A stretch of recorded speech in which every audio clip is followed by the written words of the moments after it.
optional, but unlike yours, they're also kosher. Only certain cuts of kosher beef meet their strict standards. Oh, they're all ruined.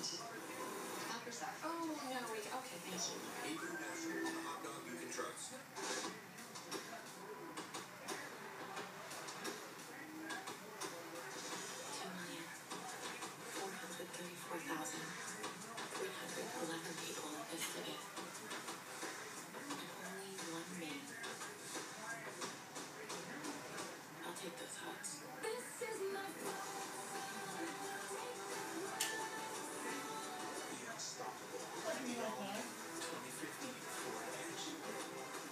Have you ever wondered if you could get lucky in your hotel room? This really matters to me.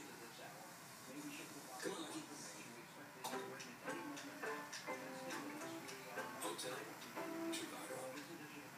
Earning unlimited cash back on purchases. That's a win. But imagine earning it twice. You can. With the City Double Cash Card, it lets you earn cash back twice. Once when you buy, and again as you pay.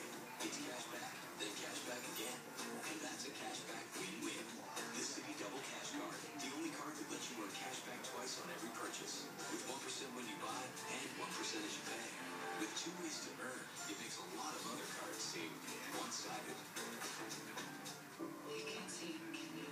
He's just right here. America can't stop talking about the whispers. The doctor says you're not real, George. You're only playing with you. For the children, it's just a game. It's like a treasure hunt. But if they win, everyone loses. It's a message. Whispers, all new on Monday, 10, 9 Central. On ABC. Sunday, June 21st, Anthony Anderson, Dancing Pros, Bachelors and Bachelorettes, Niecy Nash, Rob Gronkowski, and many more on the summer's biggest event. It's all due to my book. Celebrity Family Feud, premieres Sunday, June 21st on ABC. 2020 continues with the mystery in the mansion. Here again, Robin Smith. It's Wednesday, May 13th, around 6 p.m. As Washington, D.C. is closing for the night and people are sitting in traffic, the Savopoulos family, with the teenage girls away at boarding school, are trying to survive the most desperate night of their lives. It begins with a terrifying home invasion.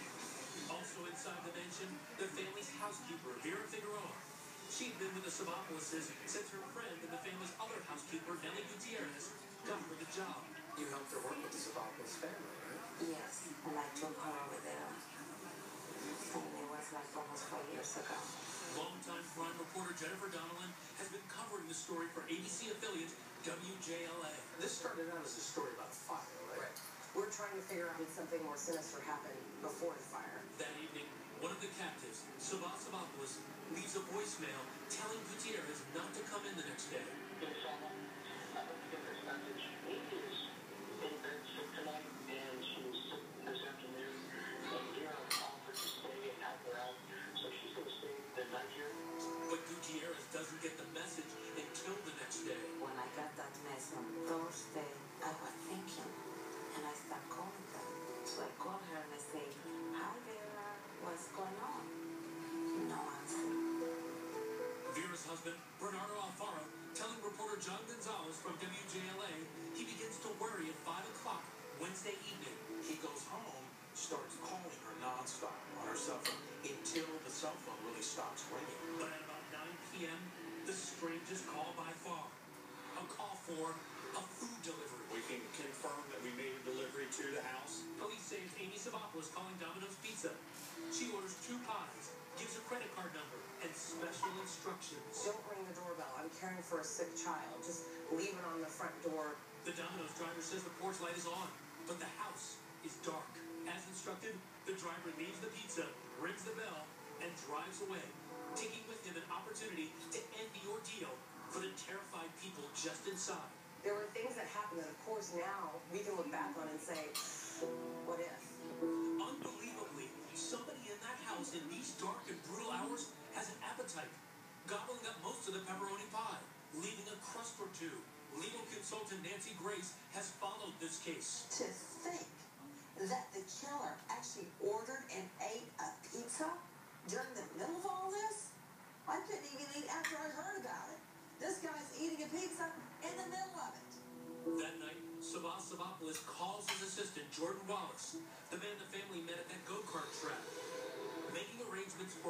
to be delivered to the mansion the next morning. Tell me about the call the assistant got. He says he got a call from Savopoulos to bring $40,000 cash to the house. Police say that Wallace responded by text. Got your message. I'll call once I get the package. The longest night passes on Woodland Drive. As Thursday dawns, housekeeper Vera Figueroa's husband, after working an overnight shift, finds his wife still not home. He goes to the mansion looking for her. Knocks on the door, rings the doorbell, nothing. But it's interesting. He says, it felt to me like someone was inside. Could he hear them? He just says he heard, like, noises, like someone shuffling inside. Just then, his phone rings. It's Savopoulos inside the house. They're just a few feet apart. He says, Lito, I'm sorry I didn't call you last night. Vera stayed the night with us. And he said that he was apologizing profusely. So the husband, a little more satisfied with that, the fact that he's heard from someone, he goes home. That morning, the next phase of the plan becomes apparent. Jordan Wallace meets another employee at a bank near Savopoulos' company, American Iron Works.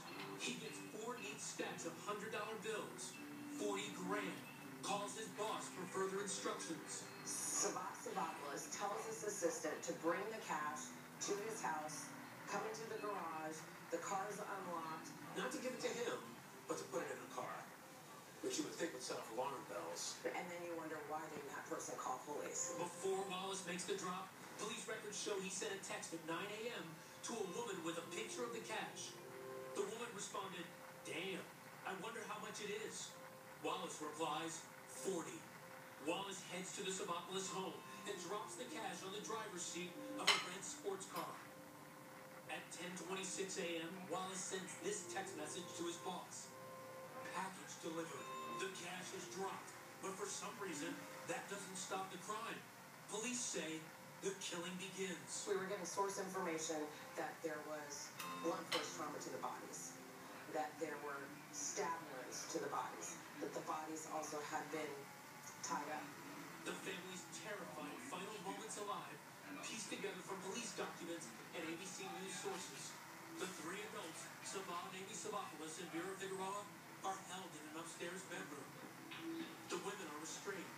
Savon is not. Why do you think they moved the victims upstairs? Because they have less profile.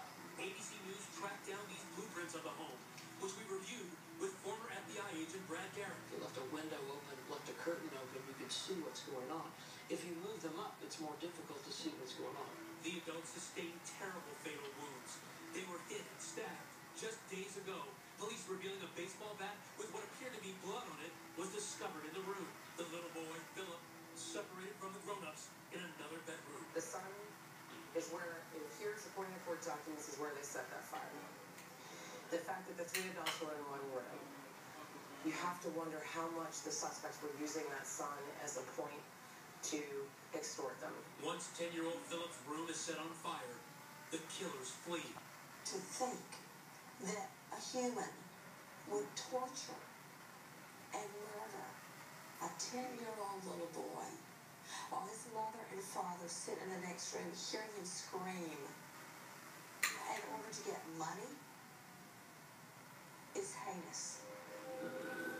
Before the fire can spread to where the adults are, the fire department gets the alarm. It's 1:30 p.m. on Thursday. The story blows up. The case that is shaking the neighborhood to its core tonight. The media descends on the neighborhood. Crime scene investigators have been here all day long. Early that afternoon, someone notices Amy Savopoulos' blue Porsche is missing from the house. Police ask the public for help, but it wasn't hard to find. Just follow the smoke. The Porsche torched in a church parking lot in Maryland. Now, what came with that, which was critical, was surveillance video. They were able to capture video of a man exiting out of that car and leaving the scene. They immediately put that video out to the public. Notice enhanced video shows a man carrying a white bucket. Jot that down. Back at the burned mansion, authorities are already sifting through the grisly scene.